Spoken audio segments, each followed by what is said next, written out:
Γεια σας! Καλώς ήρθατε σε ένα ακόμα επεισόδιο του Talk and Coffee. Σήμερα θα μιλήσουμε για μία από τις πιο υποτιμημένες συσκευές καφέ, τη Moka Pot. Πριν όμως ξεκινήσουμε να ακούσουμε τον Παναγιώτη που θα μας πει κάποια πολύ σημαντικά πράγματα, ας πιούμε ένα καφέ. Εννοείται.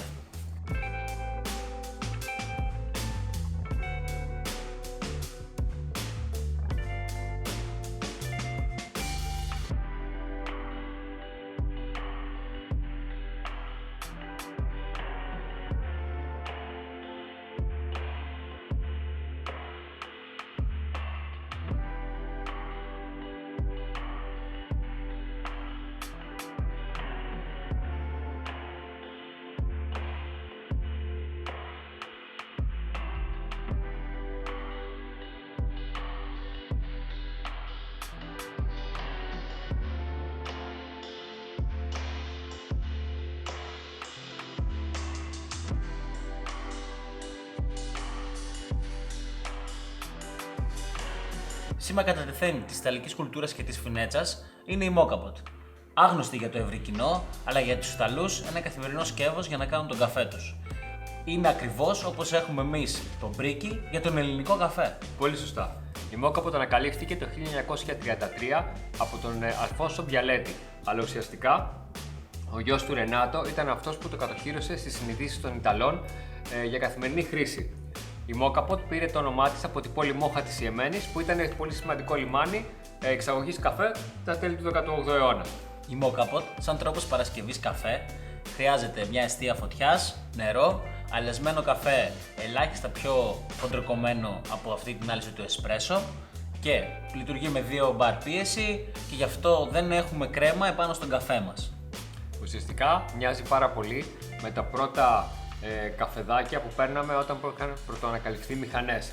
Τα γευστικά χαρακτηριστικά που θα έχουμε θα είναι κυρίως bitter και το σώμα θα είναι πάρα πολύ έντονο. Η Moka Pot προτείνεται κυρίως για οικιακή χρήση, είναι βασικό στοιχείο της κουλτούρας των Ιταλών και δεν πρέπει να υποτιμηθεί καθόλου γιατί έχει πάρα πολλά μυστικά στα οποία θέλουμε εσείς να εξερευνήσετε και να μας βάλετε κάτω στα σχόλια το αποτέλεσμα.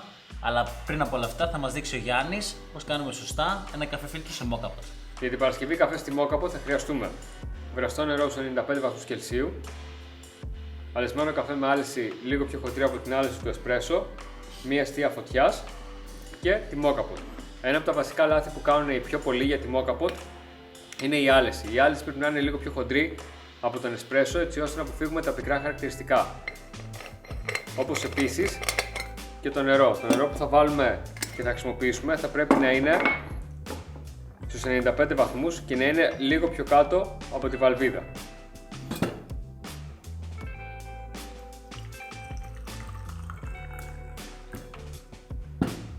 Τοποθετούμε το καφέ στο φίλτρο.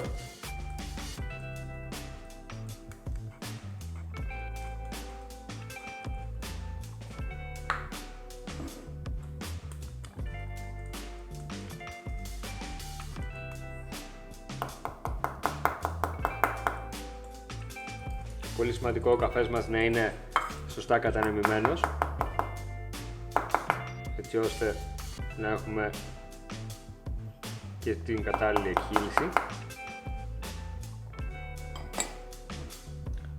Κουμπώνουμε με προσοχή γιατί η βάση από τη Moka Pot αυτή τη στιγμή είναι καυτή.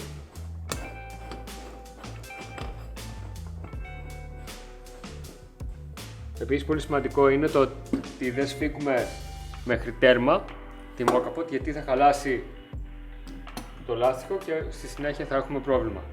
Ανοίγουμε την εστία φωτιάς και περιμένουμε.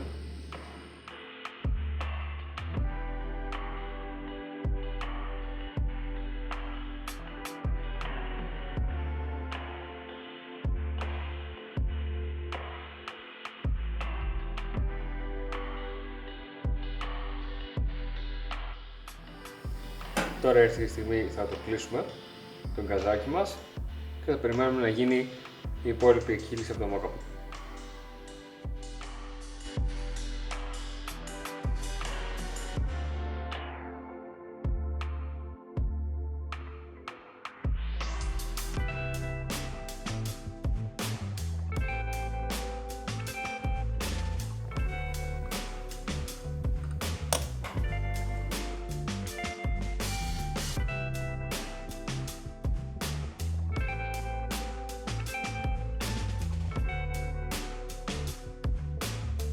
Φτάσαμε στο τέλος και αυτού του επεισοδίου.